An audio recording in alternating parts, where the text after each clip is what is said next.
Olá pessoal, sejam bem-vindos de volta ao canal e hoje mais uma vez vamos abrir a caixa de Pandora para falar sobre um dos casos criminais mais conhecidos e também mais misteriosos de todos os tempos. Eu estou falando do desaparecimento de Madeleine McCann. Ela desapareceu em 2007 enquanto estava em uma viagem com seus pais e até hoje não se sabe o que de fato aconteceu com essa menina. Mas agora a novidade é que surgiram novas evidências que podem esclarecer este crime e também reabrir o caso. E eu vou contar tudo para vocês no vídeo de hoje. Mas antes, eu vou pedir para você não se esquecer de deixar um like aqui para mim, também de se inscrever no meu canal, deixar 2, 3 comentários, tudo isso apoia muito o meu trabalho. Também me siga na rede social que estará aqui na tela, lá nós temos o contato mais direto. Há cerca de 18 anos desaparecia Madeleine McCann e esse se tornaria um dos casos criminais mais misteriosos do mundo. Tudo aconteceu no dia 3 de maio de 2007 na Praia da Luz, em Portugal, quando essa menina linda, britânica de apenas 3 anos de idade foi levada do quarto onde ela dormia com os seus irmãos gêmeos. Até hoje o caso permanece como um dos casos mais enigmáticos e também mais midiáticos da história criminal. Não há ninguém que goste de casos criminais e acompanhe este conteúdo que não conheça Madeleine McCann. Para vocês entenderem tudo o que aconteceu, eu preciso contar aqui um pouco do contexto para vocês. Bom, a Madeleine estava de férias com seus pais, com a Kate e com o Gary e com seus 2 irmãos que eram gêmeos. Eles estavam em um resort no Algarve. Na noite do seu desaparecimento, ela foi deixada dormindo no apartamento térreo 5A do Resort Ocean Club, localizado na Praia da Luz. E ela ficou lá com seus 2 irmãos enquanto os pais estavam jantando em um restaurante próximo. Eles estavam na companhia de amigos nesse restaurante que ficava dentro do resort. Os pais da Madeleine são médicos britânicos e eles ficaram seguindo ali naquela noite uma rotina de verificar as crianças a cada 30 ou 20 minutos, enquanto eles jantavam com amigos no restaurante que chamava Tapas. Esse restaurante ficava dentro do resort e às 9 horas o Gary foi verificar as crianças, então o pai foi verificar e ele encontrou tudo normal e às 10 foi a vez da Kate verificar as crianças. Ela então, quando chegou no quarto, encontrou a cama da Madeleine vazia e a janela do quarto estava aberta. A polícia foi acionada imediatamente, mas as primeiras horas foram marcadas por uma confusão completa, com buscas descoordenadas e falhas na preservação da cena do crime.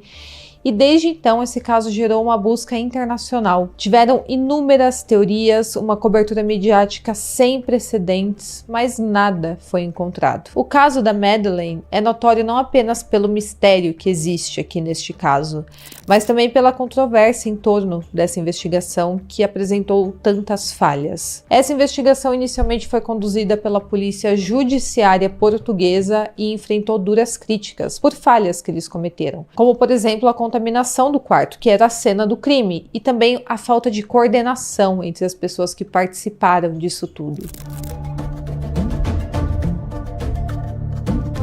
A polícia judiciária portuguesa assumiu o caso, mas enfrentou dificuldades nessa investigação desde o início. E foi suposto inicialmente que a Madeleine poderia ter saído do quarto e do resort por conta própria, o que é um absurdo e também muito improvável, porque ela era uma criança de apenas 3 anos de idade. Mas ainda que haja essa possibilidade de ela ter saído andando por conta própria, ainda que houvesse essa possibilidade, logo essa menina seria encontrada. Mas os pais dela, desde o início, sabiam que a filha não havia saído do quarto por conta própria. Eles sabiam que ela havia sido sequestrada por um criminoso. O seu desaparecimento, então, se tornou uma das notícias mais notórias, talvez pela rapidez com que se iniciou aqui a investigação e também com a rapidez das notícias. E também pelo tempo em que tudo isso tem levado. Vai fazer quase 20 anos e a Madeleine ainda não foi encontrada nenhum vestígio dela. Para vocês terem uma ideia de como tudo foi rápido, o jornal britânico The Daily Telegraph, à meia-noite da madrugada do dia 4 de maio, já estava fazendo manchetes sobre uma menina de 3 anos que havia sido sequestrada. Então ganhou as mídias locais e britânicas muito rápido esse caso. Porém, a ausência de câmeras de segurança no resort, a contaminação do local por hóspedes e funcionários logo após o desaparecimento e também a demora em estabelecer barreiras nas entradas do resort dificultaram muito aqui a investigação. Testemunhas chegaram a relatar avistarem um homem carregando uma menina, mas ninguém conseguia descrever exatamente quem era esse homem, quais eram as características dele. As descrições eram extremamente vagas, mas mesmo assim disso surgiu um retrato falado entre aspas.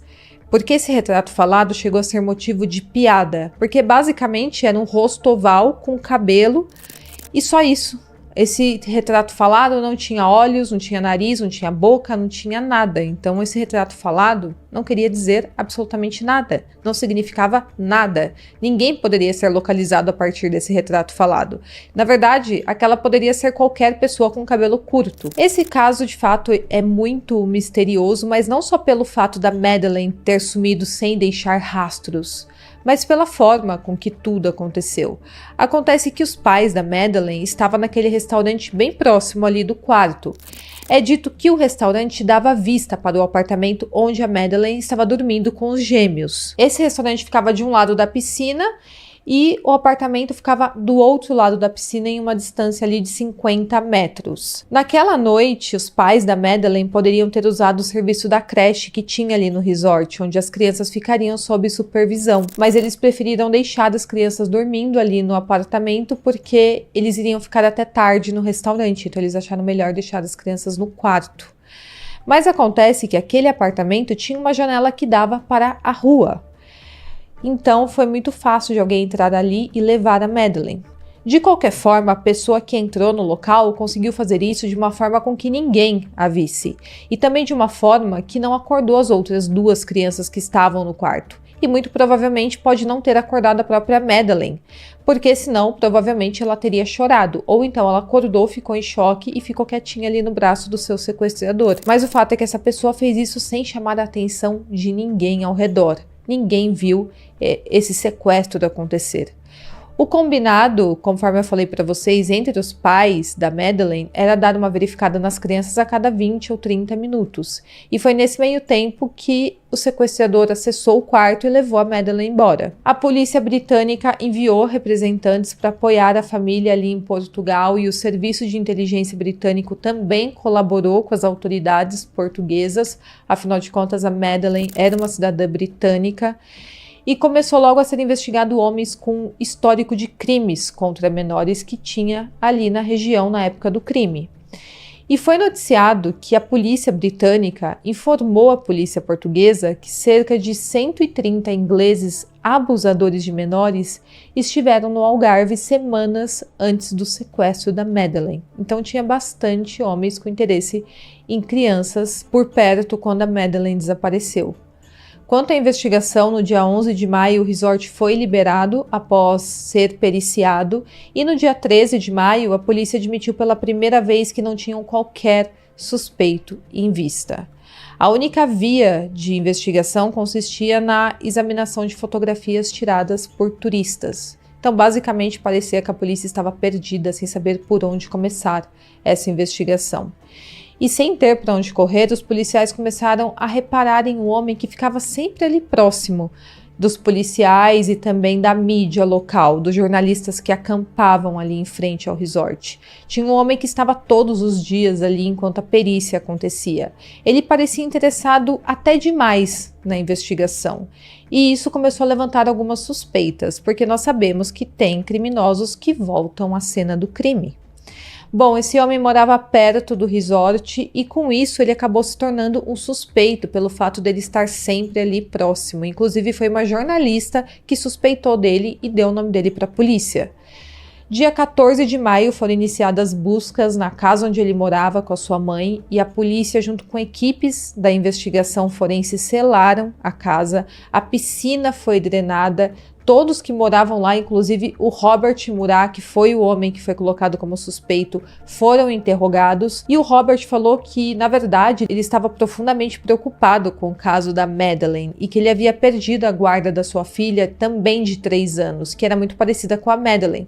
Então, de certa forma, O caso da Madeleine tocou muito ele, por ele também ser pai de uma menina de 3 anos que ele havia perdido a guarda, e por isso que ele ficou ali próximo. Ele chegou a ser considerado um suspeito, mas ele não foi detido, também não foi acusado, e logo ele foi retirado ali da lista de suspeitos por falta de provas. Foi comprovado que esse homem não tinha nada a ver com o desaparecimento da Madeleine. Em setembro de 2007, a Kate e o Gary, os pais da Madeleine, foram declarados também suspeitos, com base aqui principalmente na suspeita de um homicídio acidental causado por negligência ou por excesso de medicação calmante que eles poderiam ter dado a Madeleine para que ela dormisse naquela noite enquanto eles curtiam um jantar com amigos. Então a polícia começou a desconfiar que eles poderiam ter administrado remédio calmante para a filha e ela ter falecido acidentalmente. A base para essa suspeita começou quando cães farejadores detectaram odor de cadáver e sangue no apartamento 5A, onde a Madeleine dormia, e também em um carro que o casal havia alugado 25 dias depois do desaparecimento. A teoria era que eles haviam dado remédio para Madeleine, ela havia falecido acidentalmente e eles, algum tempo depois, usaram esse carro alugado para transportar o corpo da menina. Essa teoria ganhou muita força na mídia. Tem um investigador que teve que ser afastado do caso porque ele acreditava que realmente os pais da Madeleine eram os culpados. Tem também um jornalista que acredita nessa teoria, escreveu livros. Mas no final, análises de DNA com os vestígios do carro foram consideradas inconclusivas. E essa linha de investigação contra os McCanns acabou sendo abandonada em julho de 2008. E o caso foi arquivado por falta de provas. E a grande questão aqui desse caso foram anos e anos de investigação sem nunca identificar o que de fato aconteceu com essa menina naquela noite. Como que alguém levou essa menina e ninguém viu, ninguém estava passando pela rua, nenhum carro. Uma criança foi levada de dentro do quarto de um resort onde ela estava dormindo e simplesmente ninguém viu nada. Um caso extremamente misterioso. As principais linhas de investigação foram as seguintes no começo ali da investigação: que a Madeleine teria sido sequestrada por uma rede de pedos internacional, ou então havia sido um sequestro para adoção ilegal. Como vocês sabem, esse caso ganhou proporções globais, impulsionado pela campanha incansável dos pais dela. Eles nunca desistiram de encontrar a Madeleine e até hoje eles não desistiram, eles lutaram a vida inteira deles. Eles contrataram detetives particulares, eles usaram a mídia para manter o caso em evidência, usaram todas as armas que eles tinham em mãos. Também foram arrecadados fundos e financiaram buscas privadas, enquanto a polícia de Londres, a Scotland Yard, lançou a Operação Grand em 2011, sob a pressão do governo britânico para revisar esse caso. E em 2003, a Scotland Yard divulgou retratos falados de um novo suspeito, isso baseado em testemunhas que viram o homem na noite do desaparecimento e suspeitado que ele poderia ter alguma coisa a ver aqui com o desaparecimento da Madeleine. E com isso, a hipótese de um crime planejado foi ganhando força com o tempo. Mas, apesar de milhões de libras investidos aqui na investigação, o caso permaneceu sem solução até 2020. Quando finalmente um suspeito foi listado.